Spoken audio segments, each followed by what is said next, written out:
या जो चालाक होते हैं, जो शातिर होते हैं, जो बुरे लोग होते हैं, वो ही हमेशा अमीर बनते हैं। जो शरीफ है, सीधा साधा है, सही तरीके से चल रहा है, वो पैसा नहीं कमा सकता। तो क्या ये सच है?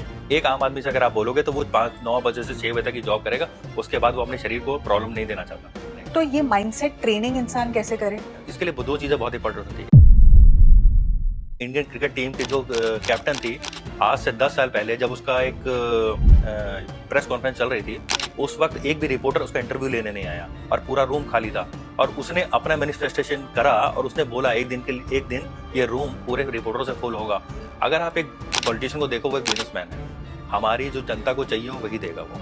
अगर जनता ही उससे कुछ ऐसी डिमांड नहीं कर रही है तो वो उसको क्या देगा? तो इसका मतलब गलती पब्लिक की है, गलती कभी पॉलिटिशियन की नहीं होती है। पैसा कमाने के लिए इमोशन को मारना जरूरी है। बिजनेसमैन का कोई इमोशन नहीं होता, ना पॉलिटिशियन का कोई इमोशन होता है। तो ये कहना सही है कि सक्सेसफुल इंसान सेल्फिश होता है? पैसा कमाने के लिए क्या एजुकेशन होना बहुत जरूरी है? पैसा कमाना इज नॉट द गेम, पैसे को घुमाना इज द गेम। कि आप दुबई में जाओ तो एक दिन के अंदर या 2 दिन के अंदर आपको मैं कंपनी ओपन करवा के दे सकता हूँ। यहाँ पर आपको कंपनी ओपन करनी पड़ेगी तो आपको 50 सर्टिफिकेट लेने पड़ेंगे।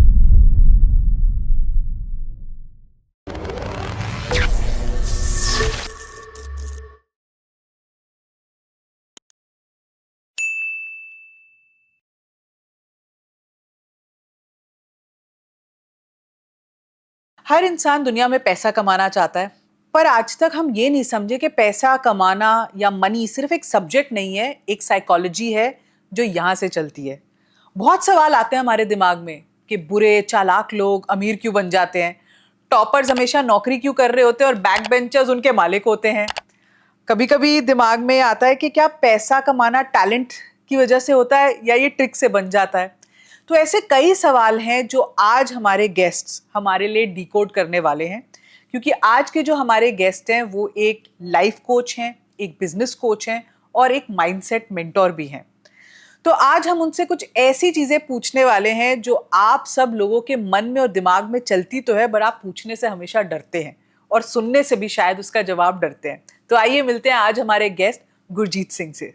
थैंक यू सर जो आप आए हमारे पॉडकास्ट पे। थैंक यू स्मृति जी। मैं ये चाहती थी पॉडकास्ट ना बहुत अलग हो। मैं नहीं चाहती लोग सोचे कि बिजनेस कैसे करना है या क्या, बट मैं चाहती हूँ ये पॉडकास्ट में लोग समझे कि उनको अपना दिमाग, अपनी साइकोलॉजी कैसे समझनी है। सबसे इम्पोर्टेंट यही है, बहुत इंपॉर्टेंट है, क्योंकि ये लाइफ को चेंज कर सकता है। तो अक्सर जैसे मैंने अपनी ओपनिंग में कहा, हम ये सवाल हमेशा पूछते हैं। मैं भी आपसे इसी सवाल से स्टार्ट करना चाहती हूँ कि मेरे दिमाग में और अक्सर लोगों के दिमाग में ये बात आती है कि यार जो चालाक होते हैं, जो शातिर होते हैं, जो बुरे लोग होते हैं, वो ही हमेशा अमीर बनते हैं। जो शरीफ है, सीधा साधा है, सही तरीके से चल रहा है, वो पैसा नहीं कमा सकता। तो क्या ये सच है? बहुत सारी चीज़ें सच हैं। इसमें होता क्या है कि आप अगर किसी शरीफ आदमी की हम बात करते हैं तो आप शरीफ आदमी को देखो, वो अपने चीज़ों में ना डिसिप्लिन नहीं होता है। आप अगर किसी एक डाकू को देखो या किसी आप उन ड्रग डीलर को देखो, वो अपने काम को लेकर बहुत डेडिकेटेड होता है। उसको अगर रात को 2 बजे भी डिलीवरी करनी है तो वो 2 बजे भी डिलीवरी करता है। लेकिन एक आम आदमी से बोलो कि आप 2 बजे उठ के काम करोगे तो काम नहीं करता है। तो जब आप अपने काम के लिए डेडिकेटेड होते हो तो आपको उसका रिजल्ट मिलता है। तो इसीलिए बहुत सारे लोग ये कहते हैं कि बुरे लोग सक्सेसफुल होते हैं, लेकिन आप बुरे लोगों को देखो तो वो अपने काम के लिए बहुत ज़्यादा डेडिकेटेड होते हैं। वो रात को 3 बजे भी मीटिंग कर रहे होते हैं और रात को 3 बजे भी डिलीवरी कर रहे होते हैं। लेकिन एक आम आदमी से अगर आप बोलोगे तो वो 9 बजे से 6 बजे तक की जॉब करेगा, उसके बाद वो अपने शरीर को प्रॉब्लम नहीं देना चाहता। तो आम आदमी के माइंडसेट में प्रॉब्लम क्यों है? ये आम आदमी का माइंडसेट ऐसा क्यों है? आम आदमी ने अपने आप को एक दायरे में कैद करके रखा हुआ है। आम आदमी जो होता है वो हमेशा अपने एक मेंटल लेवल पे सेट कर लेता है कि मुझे इतनी ही चीज़ चाहिए, इससे ऊपर की चीज़ ख़राब होती है या इससे ऊपर की चीज़ मुझे रिक्वायरमेंट नहीं है। आपको मैं एग्जांपल देता हूँ। अगर किसी एक आम आदमी, जॉब करने वाले आदमी जिसकी 10 या 15 या 20 हज़ार रुपये जॉब है, अगर आप उसको 1 करोड़ रुपये दे दो तो रात को अपने घर में रह के उसको नींद नहीं आएगी, क्योंकि उसने अपना माइंड सेट ही 1 करोड़ का नहीं बनाया है। और लोग 5,000 करोड़ का टर्नओवर भी लोगों के पास में है, क्योंकि उनका माइंडसेट 5,000 करोड़ का टर्नओवर है। सबसे पहले अगर आपको किसी काम को करना है तो आपका माइंडसेट उस चीज़ को एक्सेप्ट करना चाहिए। Acceptation is very important. 1 crore रुपए अगर किसी को दोगे और वो एक्सेप्ट ही नहीं कर पा रहा है कि ये, वो उसको डर देना शुरू कर रहा है, तो उस पैसे को कमाएगा कैसे या अमीर कैसे बनेगा? तो ये माइंडसेट ट्रेनिंग इंसान कैसे करे? आदमी अपने चीज़ों को बढ़ाना शुरू कर दे, धीरे धीरे अपने सपनों को बढ़ाना शुरू कर दे, अपने टारगेट्स को बढ़ाना शुरू कर दे। अगर आज मैं अपने टारगेट्स 2000 करोड़ का रखूंगा तब मैं उसका प्लान करूंगा। अगर मैंने अपना माइंड ही नहीं ट्रेंड करा 2000 करोड़ के लिए तो मैं 2000 करोड़ ना तो प्लान करूंगा ना वहां तक पहुंचने की कोशिश करूंगा। और जैसे हम लोग अक्सर 80% जो हमारी जनता है या जो हम सब हैं वो नौकरी पेशा लोग हैं। ऑब्वियसली हम एक सैलरी की इच्छा करते हैं, हमारी मीन्स हमें लगता है कि यार इतना पैसा आ जाए, घर चल जाए अच्छे से। तो वहाँ आप माइंडसेट को बड़ा सोचने के लिए कैसे ट्रेन कर सकते हो? वहाँ माइंडसेट, अगर आपके सपने बड़े हैं, अगर आपको लगता है कि आज मैं एक छोटी कार से चल रहा हूँ, मेरे पास BMW या जगवार होनी चाहिए, अगर आपको लगता है कि मैं आज एक फ्लैट में रह रहा हूँ, मुझे लॉट्स ऑफ प्रॉब्लम्स हो रही हैं और मेरे पास एक बड़ा सा बंगला होना चाहिए या मेरे पास इतनी फैसिलिटीज़ होनी चाहिए या मैं पूरी दुनिया में यहाँ घूमना चाहता हूँ, तो आपके सपने अगर बड़े होंगे तब आप बड़ा प्लान करोगे और तब बड़ा कमाने की कोशिश करोगे। अगर आपके सपने ही बड़े नहीं हैं तो आप ज़िंदगी भर नौकरी करते रहोगे। आपको, अगर जितने भी आपके दर्शक देख रहे होंगे, आप अगर उनको देखोगे तो जितने लोग एक ऑफिस में काम करते हैं कभी सीईओ बनने का सपना तक नहीं देखते हैं। उन्हें लगता है कि मेरी जॉब चलती रहे। जब आप बड़ा सोच ही नहीं रहे हो तो आप बड़ा करोगे कैसे? तो सबसे इंपॉर्टेंट चीज़ है माइंडसेट आपका ट्रेंड होना चाहिए। जो आप कर रहे हो तो आपका माइंड उस चीज़ के लिए ट्रेंड होगा, आप अपने आप उस चीज़ के लिए प्लान करना शुरू करोगे और उस चीज़ की तरफ बढ़ना शुरू कर दोगे। But is it possible? लोग कर ये करके होता है? बिल्कुल करके होता है। इसके लिए दो चीज़ें बहुत इंपॉर्टेंट होती है, एक तो डिसिप्लिन, दूसरी कंसिस्टेंसी, तीसरा आपके अंदर हिम्मत। आपके टैलेंट, आपके पास टैलेंट जितना मर्जी हो, लेकिन अगर आपके पास उसको करने की हिम्मत नहीं है तो आप उस जगह पे नहीं पहुंच सकते। दुनिया में बहुत सारे लोगों का एग्जाम्पल है आपके सामने। महेंद्र सिंह धोनी, एक सरकारी नौकरी है, कोई आदमी चपरासी की जॉब नहीं छोड़ता आज के हिंदुस्तान के अंदर। जिस इंसान ने अपनी गवर्नमेंट जॉब छोड़ी हो जहाँ टीटी की, क्योंकि उसका सपना बड़ा था, उसको पता था कि मुझे अचीव करना है, लेकिन उसने हिम्मत करी। खाली टैलेंट से उसका काम नहीं चला, उसने क्या करा, हिम्मत दिखाई। तो जब तक आपके पास टैलेंट है, बहुत सारा टैलेंट है, आपने उसको हिम्मत में लगा के आपने कन्वर्ट नहीं करा ना, तो आप वहीं रहोगे जहाँ पर हो। तो सर इसमें यहाँ पे फिर किस्मत किस्मत का रोल भी तो होगा, क्योंकि एक ही महेंद्र सिंह धोनी बन पाता है, पर सपने शायद 1000 लोग वैसे देखते होंगे, तो उन हजारों के सपने टूटते भी होंगे। देखिए, जो महेंद्र सिंह धोनी नहीं बना वो रणजी प्लेयर बन गया, लेकिन किसी ना किसी लेवल पे पहुंचा। आज वो भी अगर आपके पास टैलेंट है तो आपका कॉन्फिडेंस होगा और आपको पता होता है आपकी कितनी कैपेबिलिटी है। आप जितनी मर्जी आप मूवीज देख लो, अभी जो इंडियन क्रिकेट टीम जीती है, आप देखो इंडियन इंडियन क्रिकेट टीम के जो कैप्टन थी, आज से 10 साल पहले जब उसका एक प्रेस कॉन्फ्रेंस चल रही थी, उस वक्त एक भी रिपोर्टर उसका इंटरव्यू लेने नहीं आया और पूरा रूम खाली था। और उसने अपना मैनिफेस्टेशन करा और उसने बोला एक दिन के लिए, एक दिन ये रूम पूरे रिपोर्टरों से फुल होगा। और आज वो दिन है कि पूरा रूम रिपोर्टरों से फुल है और लोग उनके रील शेयर कर रहे हैं और सारे रिपोर्टर्स उनका इंटरव्यू लेने पहुंच गए। क्यों? क्योंकि उनको कॉन्फिडेंस था कि मेरे को ये काम करना है और अपने टैलेंट पे कॉन्फिडेंस होना चाहिए और हिम्मत होनी चाहिए। वरना बहुत सारे लोग 10 साल का इंतजार नहीं करते हैं, जगह छोड़ के भाग जाते हैं। बेसिकली हिम्मत के साथ साथ एक और ऐड करते हैं, पेशेंस भी बहुत पेशेंस जरूरी है, जरूरी है, डटे रहना। कंसिस्टेंसी जरूरी है आपको। आप अपने चीज़ों पे लगे रहो, चीज़ों को अपडेट करते रहो। तो सर जैसे अभी जैसे हालात है कंट्री में, या जैसे होता है, हम देख रहे हैं बहुत डिवाइड है। अमीर लोग अमीर होते जा रहे हैं, गरीब लोग थोड़ा गरीब तो नहीं मैं कहूँगी कि उनकी और मुश्किलें बढ़ रही हैं क्योंकि खर्चे बढ़ रहे हैं। तो ये भी माइंडसेट प्रॉब्लम है या ये एक्चुअली सिस्टम का फॉल्ट भी हो सकता है? ये माइंडसेट प्रॉब्लम भी है, सिस्टम जरूर डिफिकल्ट हो सकता है, लेकिन जो अमीर हो रहे हैं वो भी तो कुछ ऐसा कर रहे हैं कि वो अमीर हो रहे हैं। जब भी आप किसी सिचुएशन में होते हो तो प्रॉब्लम ये नहीं है कि सिचुएशन में आप हो, प्रॉब्लम ये है कि आप सिचुएशन से निकलने की कोशिश नहीं कर रहे हो। और जो लोग अपनी सिचुएशन से निकलने की कोशिश करते हैं वही सक्सेसफुल होते हैं, और कई लोग उस सिचुएशन को एक्सेप्ट कर लेते हैं। तो ये डिसाइड करता है पर्सन टू पर्सन कि जिस सिचुएशन में है वो उसको एक्सेप्ट कर रहा है कि उससे निकलने की कोशिश कर रहा है। पर देखो, जब अगर महंगाई बढ़ रही है तो उसमें एक इंसान क्या कर सकता है? मतलब वो तो मजबूर है ही, उसकी इनकम उतनी नहीं बढ़ रही है पर महंगाई उस हिसाब से बढ़ रही है, तो इसीलिए वो उस चीज का ना जो गैप है वो उसको फुलफिल ही नहीं कर पाता है। देखिए, होता क्या है कि हमारे पास दो तरीके का माइंडसेट होता है। एक माइंडसेट होता है सेविंग का और दूसरा होता है अर्निंग का। तो आप देखना, जो लोग कमाने वाले लोग होते हैं ना, वो लोग सेविंग के ऊपर ध्यान कम देते हैं। जब आपका ज़्यादातर ध्यान अपनी चीज़ों को सेविंग करने में लग जाएगा तो उस दिन आप कमाने का दिमाग आपका बंद हो जाएगा। जिस दिन आप ये सोच लोगे कि नहीं, मेरे को अपनी कमाई बढ़ा लेनी है, उस दिन आप सेविंग के बारे में नहीं सोचोगे। हो सकता है छोटी मोटी चीज़ें करके आप कुछ पैसा बचा सकते हो, लेकिन वही माइंडसेट को अगर टर्न करोगे, आप मैक्सिमम कमाने के बारे में सोचना शुरू करोगे, नए नए प्लान्स के बारे में सोचना शुरू कर दोगे, अब बहुत सारे लोगों का क्या है कि खुद उनके पास नॉलेज नहीं है, छोटे शहरों में है, आप जिन भी स्टेट्स में है जहाँ पर नहीं करते, वो लोग क्या करते हैं, कुछ लर्न नहीं करना चाहते।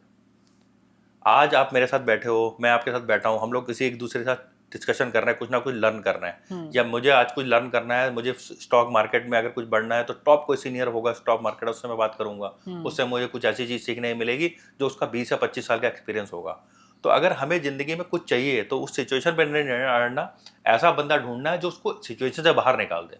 क्योंकि टीचर तो आपको पूरी दुनिया में चाहिए, और हर दुनिया में सक्सेसफुल आदमी का कोई ना कोई टीचर है। इवन नरेंद्र मोदी का भी कोई ना कोई टीचर है, एलन मास्क का भी कोई ना कोई टीचर है, डोनाल्ड ट्रंप का भी कोई ना कोई टीचर है। तो इतने बड़े बड़े लोगों के टीचर्स है, तो हम लोग तो आम आदमी हैं जिनके पास में इतना नहीं है, लेकिन हमें भी लर्न करना है, तो कोई ना कोई टीचर हमें चाहिए।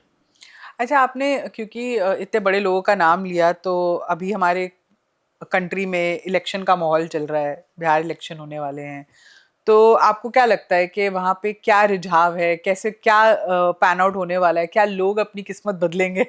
लोग अपनी किस्मत नहीं बदलेंगे। बहुत सारे लोग कहते हैं कि जो है ना, गवर्नमेंट खराब है। मैं कहता हूँ गवर्नमेंट नहीं खराब है, पब्लिक खराब है। क्योंकि पूरे इंडिया में गवर्नमेंट सेम ही है, पब्लिक अलग अलग है। अच्छा। यूपी की पब्लिक अलग है, पंजाब की पब्लिक अलग है, और आपकी बिहार की पब्लिक अलग है।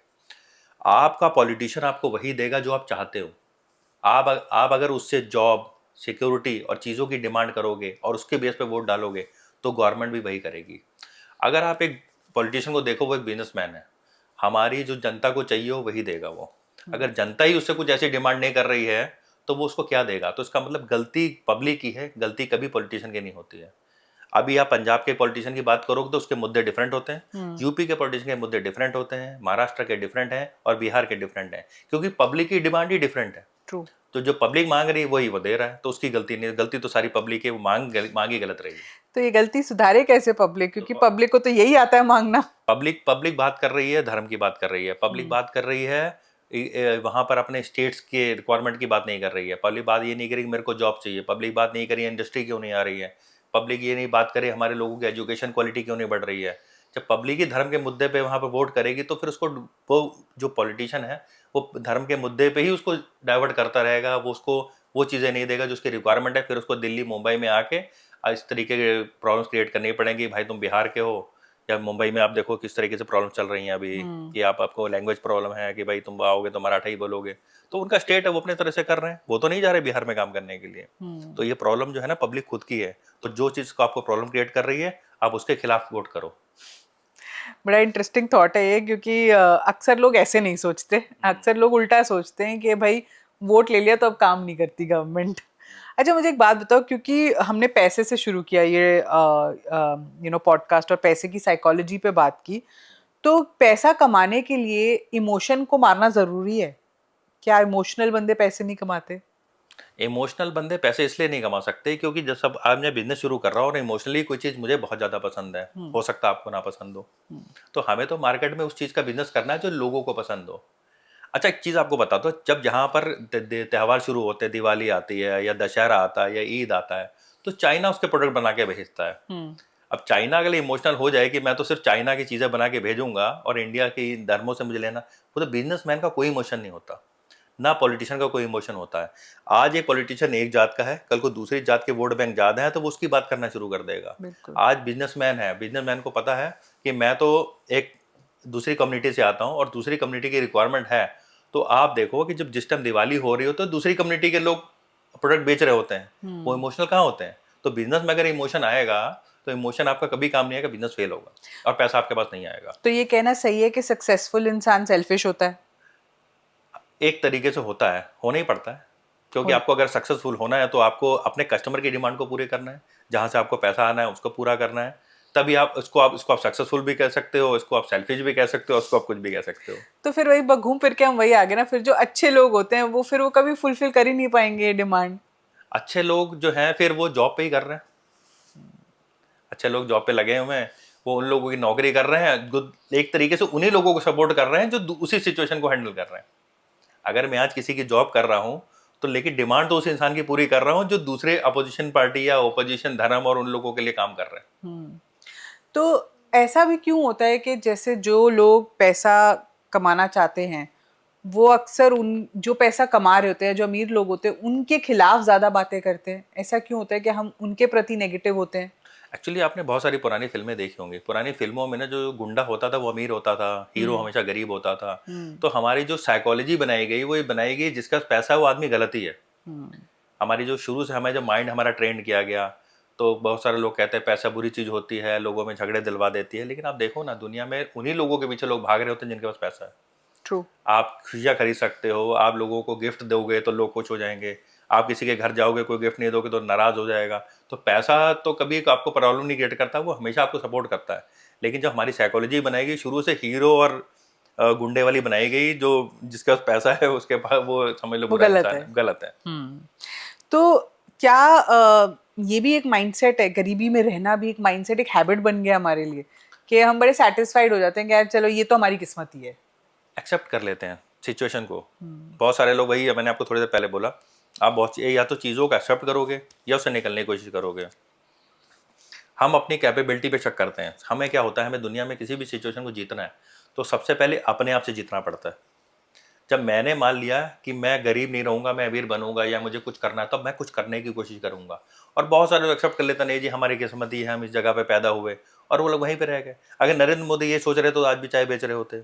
डॉली वाला चाय वाला ही सोच रहा था, आज भी वहाँ पे चाय बेच रहा होता। महेंद्र सिंह धोनी आज भी झारखंड में बैठा होता। तो ये सब कुछ है कि अगर आप अपनी सिचुएशन को एक्सेप्ट कर लोगे तो आप वहीं रहोगे। अगर आपको आगे बढ़ना है तो आपको सिचुएशन से लड़ना पड़ेगा और अपनी सिचुएशन को ये मानना पड़ेगा, नहीं मेरे पास बहुत ज़्यादा कैपेबिलिटी और मैं आगे बढ़ूंगा। तो ये मिडिल क्लास माइंडसेट एक ट्रैप है?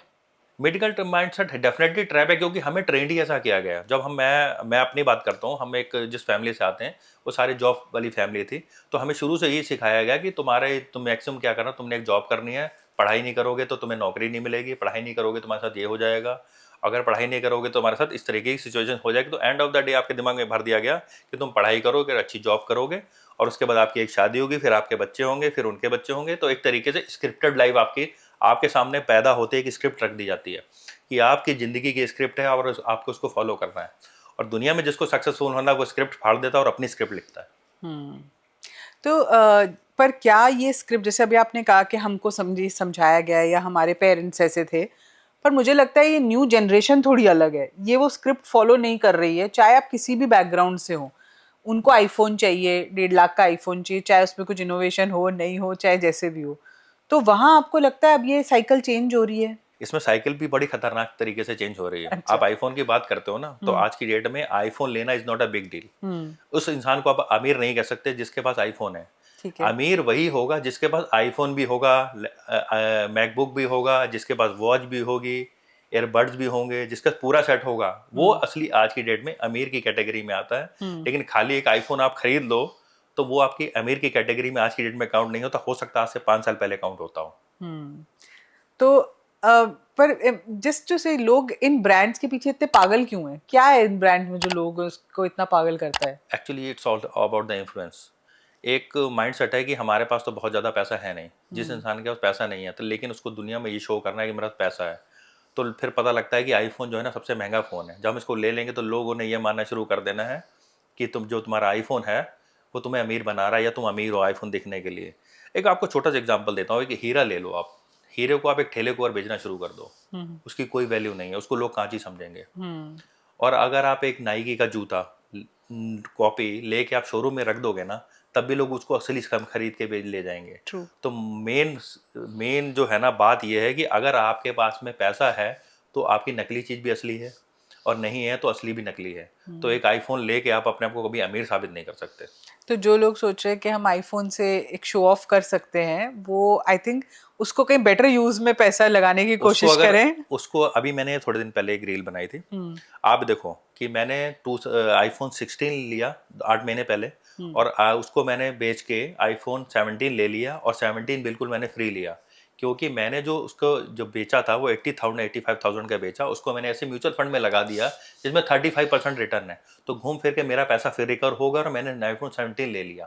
तो मेन चीज़ ये है कि आपको अपने फाइनेंस को कैसे मैनेज करना है, मनी को कैसे रोटेट करना है, और कैसे उसको यूज़ करना है। अगर आपको ये पता आ गया, पैसा कमाना इज़ नॉट द गेम, पैसे को घुमाना इज़ द गेम। आपको पैसा घुमाना आ गया, पैसे को बढ़ाना आ गया, आप जितना मर्जी पैसा कमा लो, अगर आप उसको मैनेज नहीं कर पा रहे हो तो वो आपके हाथ से निकल जाएगा। तो आप कुछ 2 या 3 मनी मैनेजमेंट की कोई ऐसी टिप्स दे सकते हो जो लोगों को अपना पैसा कैसे मैनेज करना है थोड़ा समझा सके, और कहाँ कैसे उसको कंपाउंड करके आप बेटर चीजें ले सकते हो? अगर मुझे एक बड़ी गाड़ी लेनी है तो मैं उसके लिए कैसे प्लान करूं?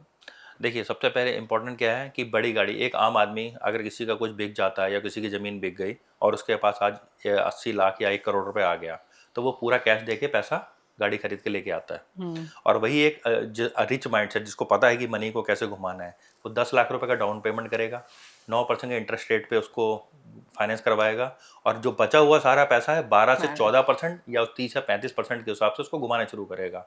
और उसके बाद भी उस गाड़ी के ऊपर भी 15 से 20 लाख रुपए घुमा लेगा, 10 जब तक उसकी किस्तें खत्म होंगी, क्योंकि ये कैलकुलेशन सीखना बहुत जरूरी है। और वही आज वो गाड़ी खरीद के लाएगा, 10 साल के बाद पैसा जीरो हो जाएगा, डिप्रिसिएशन होता रहेगा, वो 80 लाख रुपए भी चले गए, जमीन आपने बेची थी वो भी चली गई, आपने मजे भी नहीं मजे लिए और मजे आपके मजे में पैसा चला गया। लेकिन स्मार्ट आदमी ने पैसे से भी पैसा बना लिया, गाड़ी भी घुमा ली और सारा कहानी कर ली। तो पैसा कमाने के लिए क्या एजुकेशन होना बहुत जरूरी है, जो आज की एजुकेशन है? पैसा कमाने के लिए सिर्फ प्रोफेशनल एजुकेशन इंपॉर्टेंट है।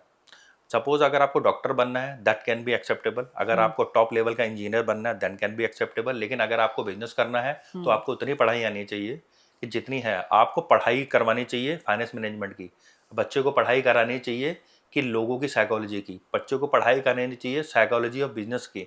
उसको ये पता होना चाहिए कि मैं एक प्रोडक्ट लॉन्च कर रहा हूँ तो वो प्रोडक्ट कितने दिन में बिकेगा, कितने लोगों को बेच सकता हूँ। मैं एक छोटा सा एग्जाम्पल देता हूँ। आपको 500 रुपए वाला प्रोडक्ट 1000 लोगों को बेचना है, अगर आपको सिर्फ 5 लाख रुपए कमाने हैं, और 1000 को कैसे बेचना है ये उस बच्चे को पता होना चाहिए जिसने एजुकेशन नहीं करी है। और दुनिया का सबसे बड़ा रिकॉर्ड है कि जिन लोगों ने आज तक पैसे कमाए उन्होंने पढ़ाई नहीं करी, और जितनों ने पढ़ाई करी वो आज की डेट में लोगों की जॉब्स कर रहे हैं और इन सीखो रहे हैं कि अगले महीने अगर मेरी सैलरी नहीं आई तो क्या होगा।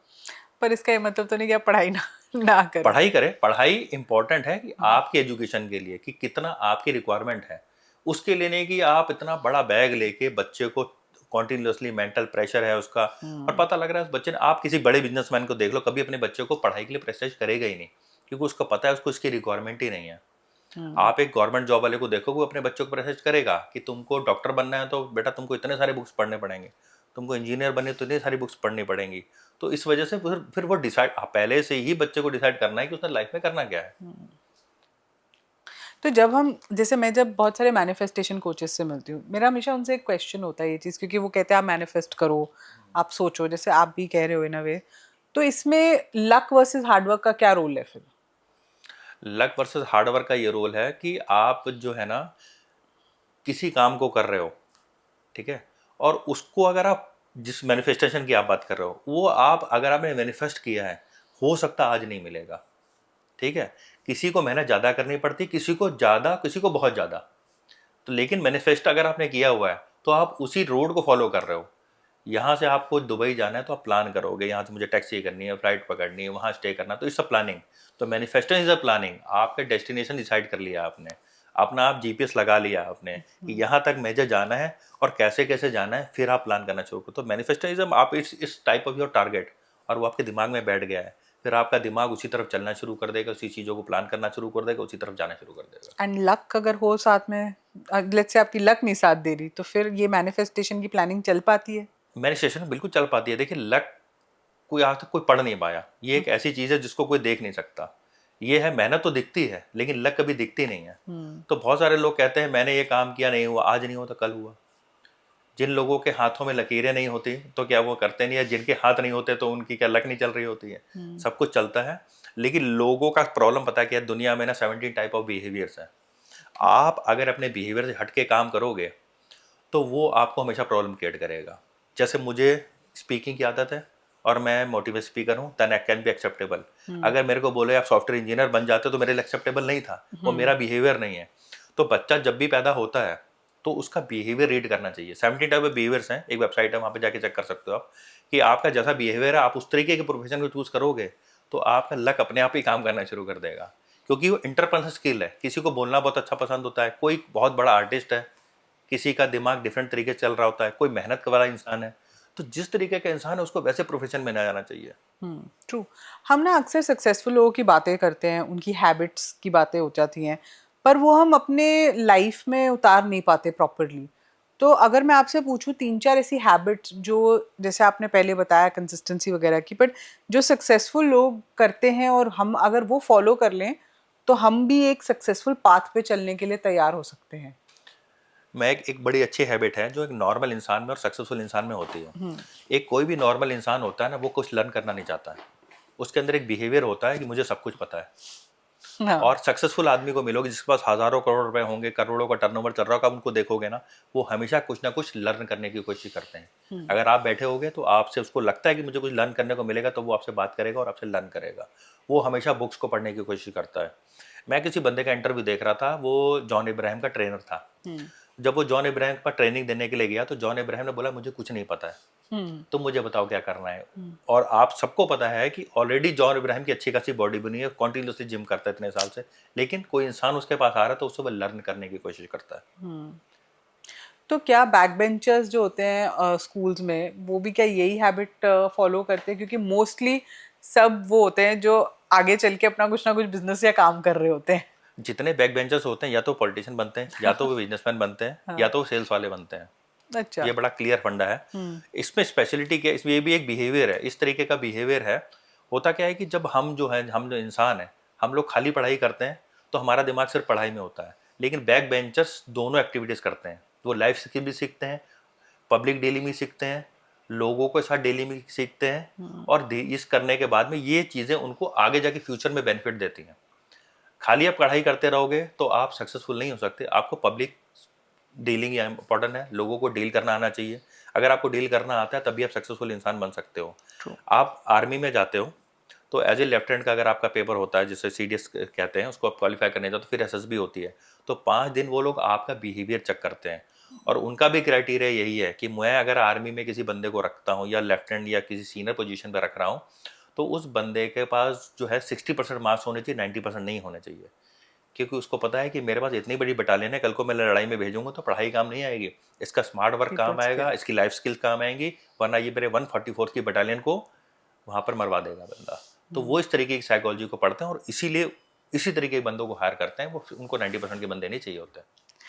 तो जैसे एक हमेशा डिबेट चलती है जॉब वर्सेस एंटरप्रेन्योरशिप, और आजकल लोगों को लगता है कि जॉब छोड़कर एंटरप्रेन्योरशिप में या बिजनेस में आना एक फैशनेबल चीज़ है, ये एक ट्रेंड है। पर इसमें रियलिटी क्या है? क्या ये सबके लिए है? जिसके पास जिगरा है, जिसके पास टैलेंट है, जिसको लगता है कि मैं 24 घंटे काम कर सकता हूँ पहले साल, जिसको लगता है कि मेरे पास अभी जो है, जो जॉब में प्रॉब्लम क्या है, आप 9 से शाम को 6 बजे तक फ्री हो गए। लेकिन अगर आप बिजनेस कर रहे हो तो फ्री नहीं होगे। हो सकता है कि आपको पहले साल 24 घंटे काम करना पड़े, उसके अगले साल आपको 12 घंटे काम करना पड़े, उसके आगे 8 घंटे काम करो, उसको 3 घंटे, लेकिन फ्री होना। लेकिन स्टार्टिंग में तो आपको कम से कम अपना 24 घंटे आपको देने पड़ेंगे। अगर आप उसके लिए रेडी हो, ये मत सुनो कि लोग क्या कह रहे हैं। अगर आप आपके लिए चीज़ें एक्सेप्टेबल हैं तो आप करो। तो बिजनेस करने के लिए क्या क्वालिटीज चाहिए? मतलब आइडिया प्रॉपर है, गट्स चाहिए, या मतलब क्या है एक बिजनेस, एक वो माइंडसेट आउटलुक क्या होना चाहिए? एक अगर आपको बिजनेस करना है ना, तो सबसे पहले आपको उस चीज़ का, बिजनेस का एक्सपीरियंस होना चाहिए। जो एक बिजनेस आप कर रहे हो उसका या तो आपके पास एक्सपीरियंस हो, या आपके साथ में आपकी टीम में ऐसा आदमी हो जिसको उस चीज़ का एक्सपीरियंस हो। क्योंकि जब भी आपको बिजनेस शुरू करते हो तो प्रॉब्लम ये नहीं होती है कि आपको ये पता, प्रॉब्लम ये होती है कि आपको लगता है कि हर चीज़ प्रॉफिटेबल है। लेकिन जिसके बाद में एक्सपीरियंस है उसको उसके प्रॉब्लम भी पता होते हैं कि इस सिचुएशन में ये प्रॉब्लम आने वाली, उसको हम हैंडल कैसे करेंगे। और ज़्यादातर बिजनेस इसी बात पे फेल हो जाते हैं जिनको उसके बात पे प्रॉब्लम नहीं पता होती है। तो जैसे अगर मैं एमबीए चाय वाला का एग्जांपल लूँ, तो क्या ये केस उन पे भी लागू होता है कि शायद उनको ये नहीं पता था कि स्केलिंग की प्रॉब्लम कैसे सॉल्व होती है, या स्केलिंग के टाइम क्या क्या प्रॉब्लम्स आती हैं? अभी डॉली चाय वाले ने अपने फ्रेंचाइजी शुरू करी है, हाँ। उससे पहले एमबीए चाय वाले ने शुरू करी थी। दोनों चाय वाले हैं। अब दोनों की अगर हम कंपैरिजन करते हैं तो जब एमबीए चाय वाले ने शुरू करी तो उन्होंने फ्रेंचाइजीज तो बहुत तरीके से बांटी। प्रॉब्लम के साथ सबसे बड़ी कि उन क्वालिटी मेंटेन नहीं कर पाए। दिल्ली का टेस्ट डिफरेंट था, मुंबई का टेस्ट डिफरेंट था। उसके बाद इन्होंने स्केलेबिलिटी की बात करी, उनकी मार्केटिंग को हैंडल नहीं कर पाए, अपने उनकी जो प्रॉब्लम्स थी उसको शॉर्ट आउट नहीं कर पाए। और जो चीज़ों को मेंटेन करने वाली चीज़ें होती हैं उनसे मेंटेनेंस नहीं हुई। जब मैकडोनल्ड्स ने सबसे पहले इंडिया में अपने प्रोडक्ट लॉन्च किया था या अपने स्टोर लॉन्च किए थे, उन्होंने सिर्फ मेट्रो सिटीज़ में लॉन्च करे, 3 से 4 साल तक उसको चलाया, सारी प्रॉब्लम्स को शॉर्ट आउट करा, उसके बाद बांटने शुरू करे। आपको समझ में आ गया कि ऑपरेशन आपका सेट हो गया है, आपकी जो सप्लाई मैनेजमेंट बिल्कुल सेट हो गई है। उसके बाद उन्होंने डिफरेंट डिफरेंट सिटीज़ में मूव करा। और इन एमबीए चाय वाले सबसे प्रॉब्लम क्या हुई कि जितना फ्रेंचाइजी आ रही इन्होंने सारी उठा ली। सारे इन्होंने जो बेसिक्स को समझा नहीं कि हो सकता है कि यहाँ पहले एक पायलट एक्टिविटी करते हो, एक स्टोर ओपन करते हो, जितनी प्रॉब्लम सामने सॉर्ट आउट करी, फिर आप दूसरी शुरू करते हो, तब आप कंटिन्यू करते हो। ऐसा थोड़ी ना होगा एक साथ आप 100 स्टोर शुरू कर दोगे और 100 के 100 प्रॉफिट में चले जाएंगे। और यही गलती रही उनकी। पर क्या ये गलती इसलिए भी होती है क्योंकि आपको एक ऑलरेडी फेम मिल चुका होता है, लोगों का एक वो होता है ना, ट्रस्ट प्यार आपका बिल्ड हो चुका होता है, तो आपको लगता है यार हम कर लेंगे। लोगों के प्यार ट्रस्ट से बिजनेस नहीं चलता है। बहुत सारे सेलिब्रिटीज हैं, इतने सारे चीज़ें लॉन्च करते हैं, इतनी सारी कंपनी लॉन्च करते हैं, लॉस में चली जाती है। अब फेम सेलिब्रिटीज का उनसे उनसे ज़्यादा का होता है। लेकिन क्या बिजनेस करना और फेम लेना एक डिफरेंट चीज़ है। और यही इसीलिए मुझे लगता है कि जो डॉली चाय वाला है, इसको बहुत ज़्यादा ध्यान रखना चाहिए कि ये जो सेलिब्रिटी बनना और बिजनेसमैन बनना, दोनों में बहुत ज़्यादा फर्क है। पर आपको लगता है उनकी फ्रेंचाइज चल सकती है? फ्रेंचाइज तो अब उनका जो मैनेजमेंट क्या है, वो जो एमबीए चाय वाले की गलती से कुछ सीखा है कि नहीं सीखा है। और जब तक आपको लोग कहते हैं ना कि फेलियर से लोगों को डरना चाहिए, मैं कहता हूँ फेलियर से नहीं डरना चाहिए, दूसरे के फेलियर से आपको सीखना चाहिए। अगर आप दूसरे के फेलियर से सीख के आप अपने बिजनेस पर लगा ऑन करते हो ना, तो आपके सक्सेसफुल के चांसेस उससे डबल हो जाते हैं। अच्छा, एक और चीज बिजनेसेस के बारे में ना, आजकल मतलब एक इंडियन माइंडसेट है कि हम लोग इनोवेशन नहीं कर पाते, कि Indians are not good with innovation. जैसे हम यूएस में देखते हैं या जैसे ब्रांड्स यूएस में आए हैं, तो क्या ये प्रॉब्लम हमारे माइंडसेट की है या हमारे इकोसिस्टम की भी एक प्रॉब्लम है कि हम कॉपी ही कर पाते हैं, हम कुछ ऐसा नहीं इनोवेट कर पा रहे कि कुछ जो एक ग्लोबल ब्रांड बन जाए? इसमें ना बहुत सारी चीज़ें हैं। हम लोग ट्रेंड नहीं हुए इन चीज़ों को लेके, ना हम लोग इतने ज़्यादा कॉन्फिडेंट हुए हैं। हम लोगों को पास ना इतना ज़्यादा मनी बैकअप होता है, ना हमारे पास इतने ज़्यादा इन्वेस्टर होते हैं, ना हमारे इतना ज़्यादा गवर्नमेंट सपोर्ट होता है कि हम इतने बड़े लेवल पे जाके प्ले कर लें और कल को कोई पैसा डूबे तो उसके ऊपर कोई जिम्मेदारी लेने वाला हो। क्योंकि आप दुबई में जाओ तो 1 दिन के अंदर या 2 दिन के अंदर आपको मैं कंपनी ओपन करवा के दे सकता हूँ। यहाँ पर आपको कंपनी ओपन करनी पड़ेगी तो आपको 50 सर्टिफिकेट लेने पड़ेंगे। तो गवर्नमेंट सपोर्ट हमेशा हर चीज़ के लिए रिक्वायरमेंट होता है। जितना अच्छा गवर्नमेंट चाहती है, वहाँ पर अगर आपको सपोर्ट देना शुरू कर देगी तो आप जो नए से नए इन्वेशन कर सकते हो। दिमाग तो हर इंसान के पास में। आप देखो ना, यूएस के अंदर जितने सीईओज हैं इंडियंस हैं। इंडिया में भी वो आ सकते हैं, लेकिन उनको उतना उनकी क्वालिटी ऑफ लाइफ, उनको इतनी सैलरी, इतना पैसा मिलेगा तो वो इंडिया भी आ सकते हैं। अब यूके के अंदर आप देखो, पूरा एनएचएस भरा हुआ है, 80% जो हॉस्पिटलाइजेशन है वो 80% जो है वो इंडियंस हैं। तो टैलेंट तो हमारा यहाँ से बाहर गया हुआ है, तो टैलेंट यहाँ जो टैलेंट होता है वो बाहर वाला बुला लेता है। अमेरिकन ने अपनी दम पे तो कुछ किया ही नहीं ना, उसने सारे टैलेंट ही हायर किए हैं। उसको लगता है ये बंदा टैलेंटेड, आओ सैलरी लो, पैसा लो, इन्वेस्टमेंट लो, हमारी कंट्री में आके करो। पर अभी तो उसी टैलेंट को आप का एप्पल जीना देखो, मुश्किल कर रहा है। आप एप्पल को देखो, वो भी बाहर का बंदा है। आप इनवीडिया को देख लो, वो भी बाहर का बंदा है। तो जितनी भी ये मेटा देख लो, वो भी बाहर के बंदे हैं। तो ये सारे बंदों को अंदर बुला के पैसा दे के इनोवेशन करा रहे हैं। तो वही, क्योंकि मेरे को ये लगता है कि हम why can't we do this in India, जब ये इंडियंस ही करते हैं and Indians are super intelligent, ये तो सबको पता है, तो ये इंडिया में क्यों नहीं हो सकता? तो गवर्नमेंट को सपोर्ट करना चाहिए इसके लिए। गवर्नमेंट्स को प्लानिंग करनी चाहिए। जब गवर्नमेंट प्लान करती है तभी कुछ हो सकता है। एक इंसान या एक बिजनेसमैन के बेस पे कुछ नहीं हो सकता। क्योंकि एक इंसान बिजनेसमैन के बेस पे अगर कुछ हो सकता है तो फिर वो ऐसी जगह प्लान करेगा जहाँ पर उसको मैक्सिमम बेनिफिट मिले, चाहे टैक्स बेनिफिट मिले। ठीक है, आज मेरा एक बिजनेस है और मुझे लग रहा है कि मुझे इन्वेशन करके पैसे भी बचेंगे, सब कुछ बनेंगे, तो मैं दुबई चला जाऊँगा। तो जब मेरे को सब कुछ अपने दम पे ही करना होगा तो मैं जगह अच्छी ढूंढूंगा ना, या स्विट्जरलैंड जाऊंगा या दुबई जाऊंगा या कहीं यूएस में जाके सेटअप करूंगा, जहाँ मुझे सपोर्ट भी मिलेगा, वेदर भी मिलेगा, सब कुछ मिलेगा। अब इंडिया को देखो आप, आईटी हब है ना। तो क्या है कि यहाँ पर लेबर सस्ती है, तो सब पूरी दुनिया यहीं से सर्विसेज ले रही है। तो जिसको जहाँ से प्रॉफिट बैठता है वहाँ वो चला जाता है। उत्तराखंड में टैक्स फ्री है तो सारी कंपनियाँ उत्तराखंड में चली गई। अभी आप यूपी टैक्स फ्री कर दोगे तो सारी कंपनियाँ उठ के यूपी में आ जाएंगी। तो बिजनेस में तो अपना प्रॉफिट देखता है और कम स्ट्रेस देखता है। तो गवर्नमेंट सपोर्ट बहुत इंपॉर्टेंट है। अच्छा, अभी कुछ टाइम पहले हमने बात की मैनिफेस्टेशन की और लक की और इन सब चीज़ों की। जनरली जब आप खुद इंस्टाग्राम पे इतने एक्टिव हो और आपको भी रील्स दिखती होंगी मैनिफेस्टेशन की बहुत ज़्यादा, तो क्या ये मैनिफेस्टेशन अब धीरे धीरे एक स्कैम में बदलता जा रहा है? मैनिफेस्टेशन स्कैम में तो बदल नहीं सकता, क्योंकि मैनिफेस्टेशन तो मेरा वे है। जैसे सपोज मेरे को क्या चाहिए वो मैं एक्सेप्ट कर रहा हूँ। अब स्कैम अगर कोई किसी को बोले कि मैं तेरे को मैनिफेस्टेशन दे रहा हूँ, मेरे को पैसे दे दो, तो हाँ मैं देखो सिखाता हूँ या ऐसे कर या ये ट्रिक्स यूज करो या ये करो, आजकल तो यही चल रहा है। मुझे नहीं लगता कि आप किसी को मैनिफेस्टेशन सिखा सकते हो। मैनिफेस्टेशन एक तरीके से आपके अंदर की इच्छा है ना, जो आप चाह रहे हो। आपके अंदर कोई इच्छा जगा थोड़ी ना सकता है, इच्छा तो आपके अंदर ही जागेगी। आप जिंदगी में जो चाहते हो वो आप पसंद करोगे, वही आप जो आपको जिंदगी में पसंद होगा आप उसी को तो करोगे। और वही मैनिफेस्टेशन है। आप लोगों को आप कई लोगों को देखो ना, बोलते हैं मैंने ये पिक्चर लगा ली कि ये गाड़ी मुझे चाहिए, ये बंगला मुझे चाहिए। आपने लगा लिया, कोई थोड़ी ना आपको सिखाएगा मैनिफेस्टेशन, वो तो आपके अंदर है। और ये मैंने मोदी जी चाय वाले से प्रधानमंत्री मैनिफेस्टेशन से ही बने। उन्होंने सोच लिया था कि एक टाइम पे बचपन में कि मैं प्रधानमंत्री बनूंगा देश का। आपने नहीं सोचा होगा, किसी और ने नहीं सोचा। जो सोच रहा है वही पहुंच रहा है। तो सबसे इंपॉर्टेंट चीज सोच है, वही है मैनिफेस्टेशन। तो फिर कोचेस क्या सिखा रहे हैं मैनिफेस्टेशन वाले? कोचेस जो सिखा रहे हैं वो आपको मोटिवेट कर रहे हैं। देखो, हनुमान जी जो थे ना, उनके अंदर बहुत सारी ताकत थी, लेकिन मोटिवेशन मिली तब उन्हें पता लगा अपनी ताकत के बारे में। तो ताकत हर इंसान के अंदर है। जो एक गांव में बच्चा रह रहा है उसके अंदर भी ताकत है। आप शहर में बच्चा रह रहा है उसके अंदर कोई एनर्जी नहीं है, क्यों? उसको अपनी ताकत के बारे में नहीं पता है। तो मोटिवेशन की बात सिर्फ इतनी आती है कि आपके अंदर जो चीज़ है उसको बाहर निकाला गया, आपको मोटिवेट किया गया, आपको बताया गया कि तुम्हारी इतनी एनर्जी है कि तुम इतना वेट उठा सकते हो, तुम्हारी इतनी एनर्जी है तुम हसन बोल्ट को भी हरा सकते हो, तुम्हारी इतनी एनर्जी है कि तुम अगले अंबानी बन सकते हो।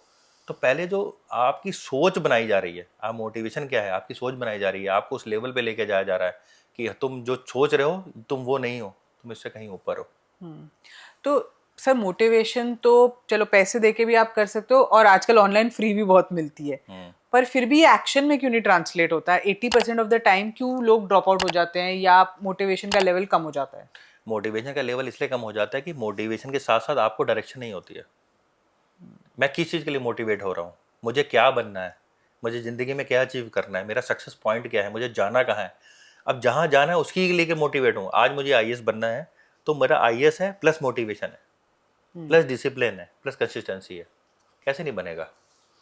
तो जैसे जो हमारे आसपास लोग होते हैं, लोग कहते हैं कि आप जैसी संगत रखो वैसे आप बनते हो, या मैं बड़ा कट थ्रोट एक क्वेश्चन पूछती हूँ, क्या दोस्त जो आपके होते हैं वो तभी होते हैं जब तक आपका टाइम अच्छा चल रहा होता है? बिल्कुल होते हैं। मुश्किल में दोस्त होते हैं? मुश्किल में दोस्त वो होते हैं जो आपके बचपन के दोस्त होते हैं। जो आपके प्रोफेशनली दोस्त बनेंगे वो प्रोफेशन में ही चलेंगे। आपका अगर पॉलिटिशियन हो तो आपके जो दोस्त बनेंगे वो आपके साथ पॉलिटिक्स ही करेंगे। लेकिन आपके असली दोस्त वही होते हैं जो आपके बचपन के दोस्त होते हैं। क्योंकि जो आपको एक टाइम के बाद में मिलने शुरू होते हैं, जब आप छोटे होते हो तब कोई स्वार्थ नहीं होता है, तब वो दोस्त बिना स्वार्थ के बनते हैं। लेकिन जब आप प्रोफेशनल में आते हो तो स्वार्थ वाले दोस्त बनते हैं। पर सर क्या टाइम बीतते बीतते वो भी सब माइंडसेट चेंज नहीं हो जाता? क्योंकि आपके बचपन के दोस्त भी देखते हैं कि आप उनसे बेटर कर रहे हो तो इसके साथ ज्यादा टाइम बिताओ, या ये दोस्त इतना अच्छा नहीं कर रहा तो इसके साथ ज्यादा टाइम, क्या वो फीलिंग चेंज नहीं हो जाती क्या? ये अगर आपकी सच्ची दोस्ती है तो कोई भी फीलिंग कभी चेंज नहीं होती है। नहीं होती। क्योंकि लड़कों की तो फीलिंग कभी नहीं चेंज होती। भले किसी एक दोस्त का पैसा हो, भले दूसरे का पैसा ना हो, बस उनको ये होता है कि जहाँ पर बैठ जाएंगे वहीं पर सारे मूवमेंट बनने शुरू हो जाएंगे। अच्छा, तो एक ओवर थिंकिंग पे आपसे एक आपका व्यू पॉइंट लेना चाहती हूँ कि ओवर थिंकिंग अमीर लोग करते हैं या ये एक लग्जरी है जो हम मिडिल क्लास लोगों ने अपनी बना के रखी है कि ओवर थिंकिंग कर करके अपनी जिंदगी में? देखिए, जो ओवर थिंकिंग छोड़ता है वही अमीर बनता है।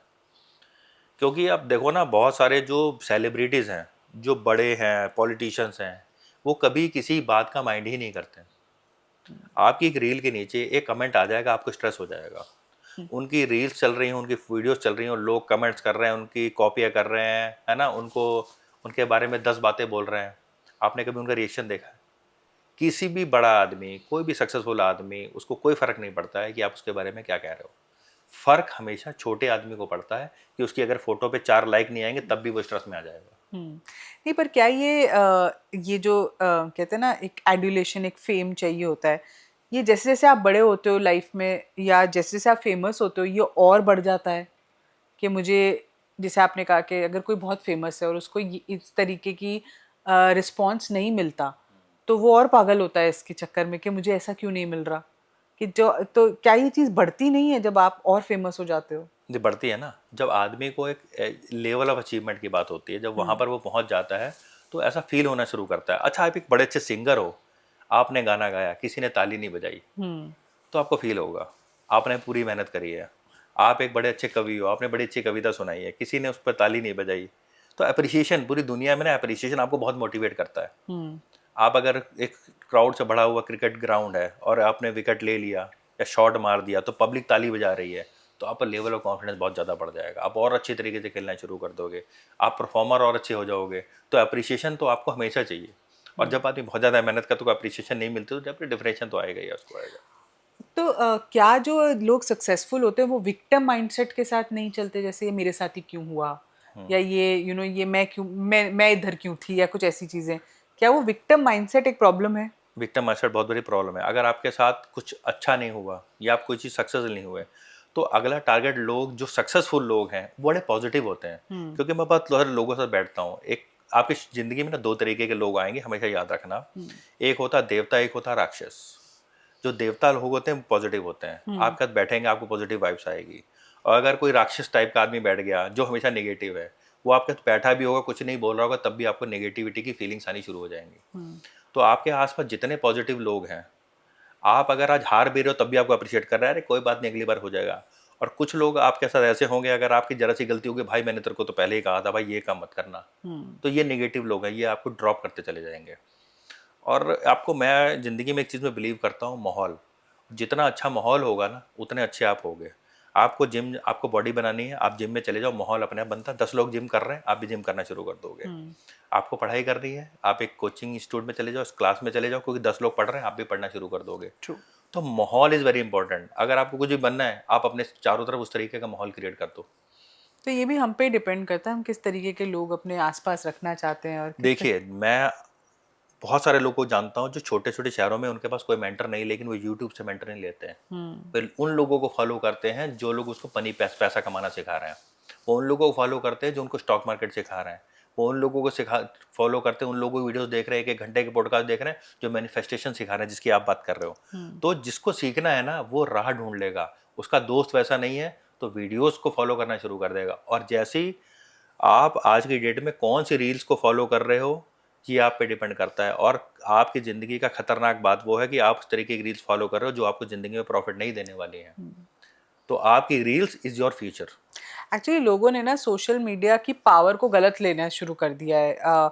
ये सोशल मीडिया में कंपैरिजन ज़्यादा हो गया है, रादर देन अपनी कैपेबिलिटी इन्हांस करने की जगह आप कंपैरिजन इन्हांस कर रहे हो। ये प्रॉब्लम आई थिंक बहुत बड़ी हो गई है, और इसकी वजह से क्या आपके पास जैसे कभी लोग आते हैं, क्या होते हैं, तो डिप्रेशन बढ़ता है लोगों में, या लोग थोड़े इनसिक्योर हो गए हैं?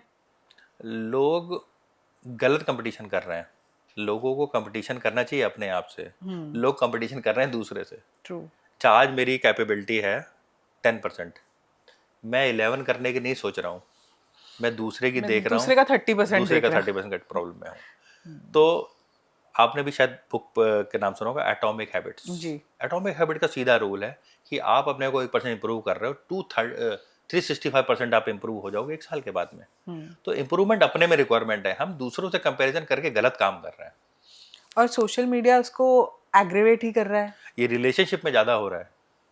अच्छा। आप अगर रिलेशनशिप में देखो तो आप एक बड़ा अच्छा मूवमेंट कहीं स्पेंड करके आ रहे हो, कहीं से अपने फैमिली के साथ में, अपने पार्टनर के साथ में, सडनली आपने किसी रील देख ली आपके अपने फ्रेंड की, आपको लग रहा है कि वो इसने तो बहुत अच्छा कर लिया, अब ये वाला पर आपने अपना मूवमेंट खराब कर लिया। तो कंपैरिजन हमेशा आपके रिलेशनशिप को खराब करेगा, आपकी चीज़ों को खराब करेगा, और ओवर आपके चैन को खराब चैन करेगा को खराब कर बेसिकली, देगा। आपके पीस आपको ऑफ चैन माइंड। खराब करना है तो आपके दूसरे, देखो हर चीज़ कुछ ना आपसे बेटर है, तो आपको कहीं ना कहीं तो सेटिस्फेक्शन लेवल पे आना पड़ेगा। अच्छा, जो लोग बहुत शो ऑफ करते हैं उनका माइंडसेट क्या होता है? इनसिक्योर होते हैं क्या? इनसिक्योरिटी हो सकता है, उन लोगों को ज़िंदगी में कुछ चाहिए होता है। और एक्चुअली क्या है कि कल्चर ऐसा बन गया है कि आज के डेट में लोग कहते हैं जितना शो ऑफ करोगे उतना ज़्यादा लोग आपको जानेंगे। तो दो तरीके हो, बहुत सारे लोगों को, लोग आपके पास आके खड़े हुए, मैं एग्जांपल देता हूँ, किसी शादी में आपके बहुत ऐसे रिलेटिव है जिनके पास बहुत सारा पैसा है, वो एक नॉर्मल कपड़ों में आएंगे तब आपको पता होगा। और बहुत सारे लोग अच्छे होते हैं जो बहुत सारे बढ़िया सूट बूट सब पहन के आ जाते हैं, लेकिन उनका पैसा नहीं होता, वो भी लोगों को पता होता है।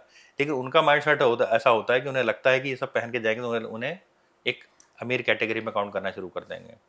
तो पब्लिक जो वहाँ पर आप आसपास आए हुए हैं, तो उनको पता है आपका क्या हो, तो शो ऑफ करने से तो कोई फर्क नहीं पड़ता है। तो पर क्या इनसिक्योरिटी होती है इनसे लोग? इनसिक्योरिटी होती है, एक या तो अपने आप को ऊंचा लेवल दिखाने की इनसिक्योरिटी होती है, या दूसरों से कम्पीट करने की इनसिक्योरिटी होती है, जो अब धीरे धीरे बढ़ती चली जा रही है। अच्छा, जो लोग 9 to 5 जैसे हम कहते हैं जॉब करते हैं, क्या एक्चुअली लाइफ में की जैसी सिचुएशन होती है या जैसे लाइफ चल रही होती है वो उसमें इतना जूझ जाते हैं कि 9 to 5 काम करते हैं, फिर घर आते हैं, फिर घर की रिस्पॉन्सिबिलिटी होती है, घर पे टाइम वो बिताते हैं, तो क्या ऐसे लोग सपने देखना छोड़ दें या सपने देखने की पूरे होने की इच्छा ना करें क्योंकि उनका समय ही नहीं होता, उनका सारा समय तो इसी में चला जाता है? इससे ट्रैप से निकलने की कोशिश करनी चाहिए। वो कैसे होगा? मैं आपको अपने बारे में बताता हूँ। मैं on the way to office, तो एक दिन मेरे को सोचा, मैंने कहा मेरी ज़िंदगी कैसे निकल जाएगी। मंडे टू फ्राइडे आप जॉब कर रहे हो, 2 घंटे जाम में फंस रहे हो, और उसके बाद सैटरडे संडे आपने कुछ एक्टिविटीज़ कर ली, उसके बाद तो लाइफ बिल्कुल, मगर सेम सिचुएशन है। तो इसका ऐसे करते करते मेरी पूरी ज़िंदगी निकल जाएगी। बिल्कुल। तो मतलब फिर मैंने सोचा तो जो आज मैं कर रहा हूँ वही मैं कल कर रहा हूँ, तो मैं अपनी ज़िंदगी कहाँ जी रहा हूँ। ज़िंदगी आप जी रहे हो, ज़िंदगी में रोज़ कुछ ना कुछ कर रहे हो, रोज़ कुछ ना कुछ चैलेंजेस आ रहे हैं, आप वो एक्सेप्ट कर रहे हो, उसको चेंज करने की कोशिश कर रहे हो। और जब आप इस चीज़ को एक्सेप्ट करते हो और इस चीज़ को समझने की कोशिश करते हो, तब आपको ज़िंदगी में बहुत कुछ जीने का मौका मिलता है। एक कमाना एक अलग चीज़ होती है, ज़िंदगी जीना भी होता है। मैं किसी बुजुर्ग से मिला था, उन्होंने अपनी पूरी ज़िंदगी घर से ऑफिस के बीच में बिता दी। उन्होंने बोला मुझे दूसरा कोई रास्ता ही नहीं पता है। तो लाइफ जीना इज ऑल्सो वेरी इंपॉर्टेंट, कि आप जिंदगी में पैसे कितने कमा रहे हो। बट कुछ लोग इसी में खुश हैं, तो क्या वो गलत है? वो खुश नहीं है, वो लोग ट्रैप में फंसे हुए हैं।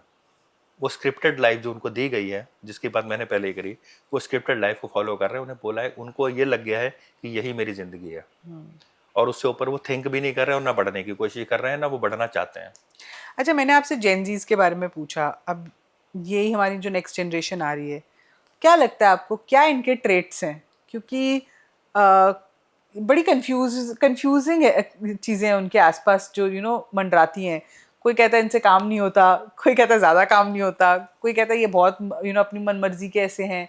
तो क्या ट्रेट्स है जेनजीज की जो आपको लगता है उनको सक्सेसफुल कर सकती हैं, और क्या ट्रेट्स ऐसी हैं जो एक्चुअली उनको हार्म भी कर सकती हैं? देखिए, जो जेनजीज है ना, उनको सब कुछ बनाया बनाया मिला।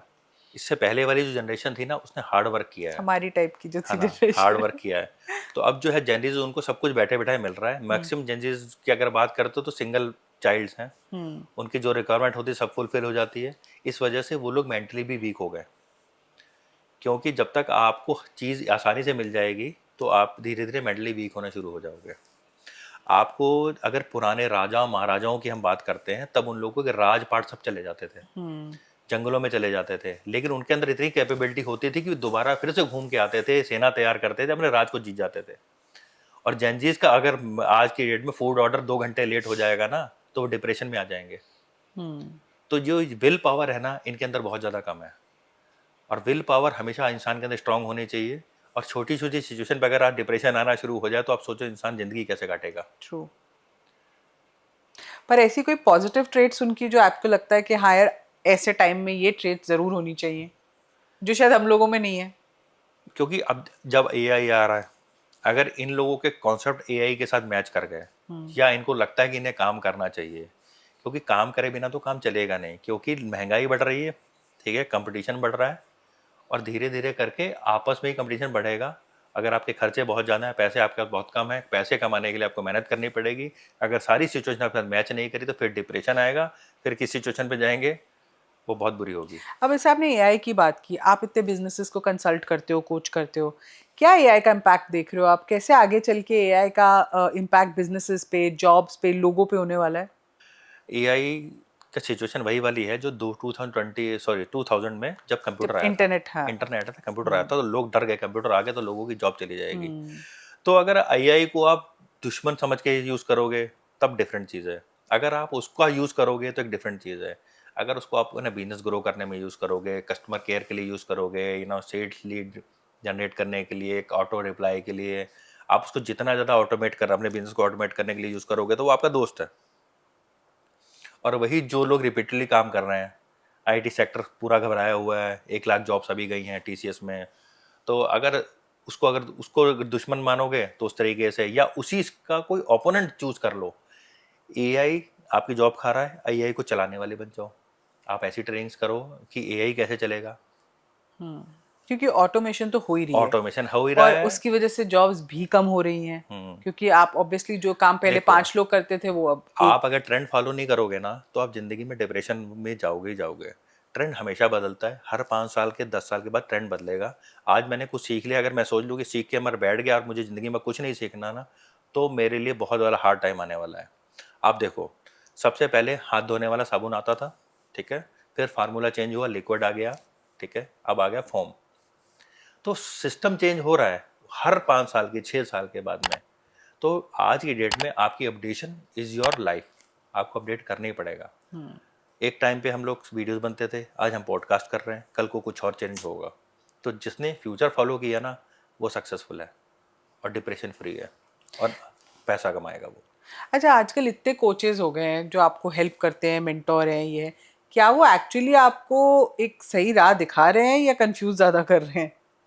देखिए, मेंटर आज तो मुझको कुछ भी नहीं पता है, अगर कि मैं एक आम आदमी हूँ और मेरे को अब सिर्फ अपनी जॉब के बारे में पता है या चीज़ों के बारे में पता है।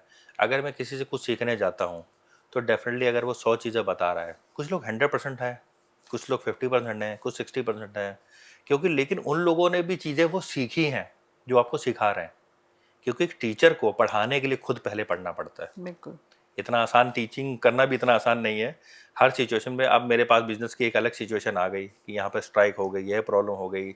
अभी गुड़गांव में एक बार जब मारुति के उस पर बहुत बड़ी स्ट्राइक हुई थी। तो इस तरीके की जब सिचुएशंस आती हैं तो आपको भी कुछ लर्न करना पड़ता है। अगर मुझे कुछ पढ़ाना है तो मेंटर है ना, वो आपसे ज़्यादा मेहनत कर रहा है और आपको पढ़ा रहा है, आपको सिखा रहा है। पर क्या ये ऑथेंटिक है? बिल्कुल एथेटिक है। आपको हो सकता है 40 साल काम करके कुछ सीखने को मिले, या आपको 40 साल के एक्सपीरियंस वाला आदमी कोई चीज़ सिखा रहा हो। नहीं नहीं, मैं ये कहना चाहती हूँ कि क्या जो लोग ऐसे क्लेम करते हैं जैसे जो कोचेस हैं, क्या वो ऑथेंटिक हैं? वो कैसे पता चले? उसकी ऑथेंटिसिटी ये है कि बहुत सारे लोग कहते हैं मैं तुम्हें पैसा कमाना सिखाता हूँ। पैसा कमाना इज नथिंग, उसका कोई मतलब नहीं बनता ना। लेकिन कोई तुमको ये बता रहा है कि हम तुमको एक ऐसा सिखा रहे हैं, जब मैं साइकोलॉजी ऑफ सेल सिखा रहा हूँ, मैं बात करता हूँ मैं अपनी, कि मैं तुम्हें साइकोलॉजी सिखा रहा हूँ कि तुम कस्टमर को कैसे डाइवर्ट कर सकते हो, कैसे अपने प्रोडक्ट को कैसे बेच सकते हो, या ब्रांडिंग की बात करते हो, आप ब्रांड की बात करते हो कि ब्रांड जो है ना उसको कैसे डेवलप कर सकते हैं। तो ये स्किल्स हैं। कई लोगों को मैंने देखा, वो इंस्टाग्राम पे रील आ रही होती है, मेरे ने इतना पैसा कमा लिया नोट घुमा के, और ये मैं तुम्हें पैसा कमाने चाहूँगा। तो पैसा कमाने का कोई मतलब नहीं होता ना। एक परफेक्ट कोई क्राइटेरिया, कोई एरिया होता है कि इस एरिया में मैं तुमको ट्रेन करने वाला हूँ, या तुम्हारे बिजनेस को मैं ऑटोमेशन मोड में डालने वाला हूँ, ये सिखाने वाला हूँ। तो दिस इज द थिंग्स। अच्छा, आपको फ्यूचर कैसा दिखता है? जैसे लोग कहते हैं कलयुग है, या तो ऐसे ही होगा, जो प्रॉब्लम्स बढ़ेंगी, लोग आपस में सेल्फिश होंगे। क्या यही आपको क्या लगता है, व्हाट इज द फ्यूचर? ऐसे ही चलने वाली हैं चीजें या there is going to be some change? Day by day लोग डिप्रेशन में जाने वाले हैं।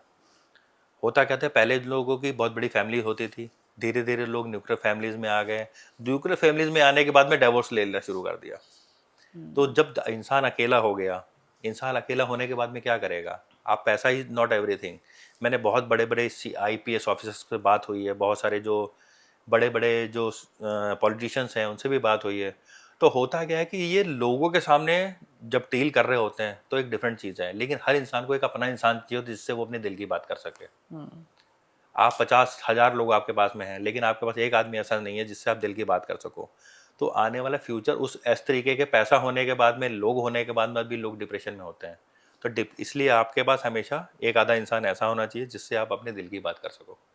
चलो, इसी बात पे क्विक रैपिड फायर भी करते हैं। आप यस या नो करके अपनी एक लाइन की एक्सप्लेनेशन इसमें देना, क्विक आंसर्स। क्या पैसे से ही हैप्पीनेस मिलती है? बहुत हद तक। बहुत हद तक। बिना पेन के गेन पॉसिबल नहीं है। यस। क्या अमीर बनना टफ है या उसको सस्टेन करना टफ है? सस्टेन करना टफ है। दुनिया में नंबर 1 बनना आसान है, उसको मेंटेन करना मुश्किल है, क्योंकि उसको अचीव करने के लिए आपकी वजह हजारों लोग लगे हुए हैं। और आपको गिराने के लिए भी हजारों आपको लोग गिराने बने। के लिए हजारों लोग लगे हुए हैं। अच्छा, मोटिवेशन बहुत ओवररेटेड है? बहुत ज़्यादा। बहुत ज्यादा। हम्म। क्या जॉब करने वाला बंदा कहते हैं लूजर होता है? Is it true? 80-20। 80-20 मतलब थोड़ा एक्सप्लेन करो इसको। उसमें क्या है ना, 80% लूजर अगर हम बात करते हैं, कुछ लोगों की सिचुएशंस ऐसी होती है कि उनका उस टाइम पैसा नहीं होता, उस स्टार्टिंग में उनको जॉब करनी पड़ती है। लेकिन अगर वो जॉब से निकलने के, एक सिचुएशन अच्छी होने के बाद में भी उससे बाहर नहीं निकलते हैं, तो वो लूजर वाली कैटेगरी में आ जाते हैं। ओके, क्या डेस्टिनी रियल होती है? यस, रियल होती है। रियल होती है, उसको चेंज नहीं करा जा सकता। आप ये मानते हो कि डेस्टिनी में जो लिखा है वही होगा? एक गलती जिससे लोग पैसा खो देते हैं। 1 पॉइंट इन्वेस्टमेंट। सारी चीजें एक जगह डालना। हाँ, don't put your all eggs in the same basket. एक चीज आपको क्या लगता है जो स्कूल्स में सिखानी चाहिए जो अभी नहीं सिखा रहे हैं? सबसे पहले पब्लिक स्पीकिंग सिखानी चाहिए। ओके। दूसरा लाइफ स्किल सिखानी चाहिए, फाइनेंशियल मैनेजमेंट सिखाना चाहिए और पब्लिक मैनेजमेंट सिखाना चाहिए, लोगों के साथ कैसे रहना कैसे है, बिहेव, कैसे डील करते ये हैं। बहुत इंपॉर्टेंट है। On that note, thank you Gurjeet sir जो आप आए हमारे पॉडकास्ट पे। बहुत इंटरेस्टिंग बातें आपने बताई, बहुत इंटरेस्टिंग कॉन्सेप्ट्स आपने बताए। ये साइकोलॉजी पे बात करना बहुत ज़रूरी था क्योंकि लोगों के ना बहुत सवाल होते हैं ऐसे जो उनके मन में ही रह जाते हैं। वो डरते हैं पूछने से और एक्चुअली डरते हैं उनका जवाब सुनने से भी। तो मैं तो ऑडियंस को भी ये कहूँगी कि आप भी कमेंट सेक्शन में लिखिए अगर आपके भी और कोई सवाल हैं साइकोलॉजी को लेके, मनी को लेके, अपनी जॉब करियर को लेके, और हम उसको कोशिश करेंगे कि हम उनको आंसर करवा सकें या वो सवाल इन तक भिजवा सकें ताकि आपको अपने जवाब मिल सके। और ये पॉडकास्ट प्लीज हर एक उस बंदे से शेयर कीजिएगा जो लाइफ में कुछ अचीव करना चाहता है पर कर नहीं पा रहा है या उसको पता नहीं कि कैसे करना है। ये एक पाथ है, ये एक शायद आपको एक माइंडसेट को ओपन करने के लिए आपका पहला स्टेप होगा। तो ये उनको जरूर शेयर कीजिए, पॉडकास्ट को लाइक जरूर कीजिएगा और चैनल को सब्सक्राइब जरूर करना क्योंकि जब तक आप सब्सक्राइब नहीं करेंगे आप तक ऐसी बातें नहीं पहुंच पाएंगी। आज के लिए इतना ही, नेक्स्ट वीक मिलते हैं और कोई नए गेस्ट के साथ, नई बातों के साथ। Thank you so much for watching.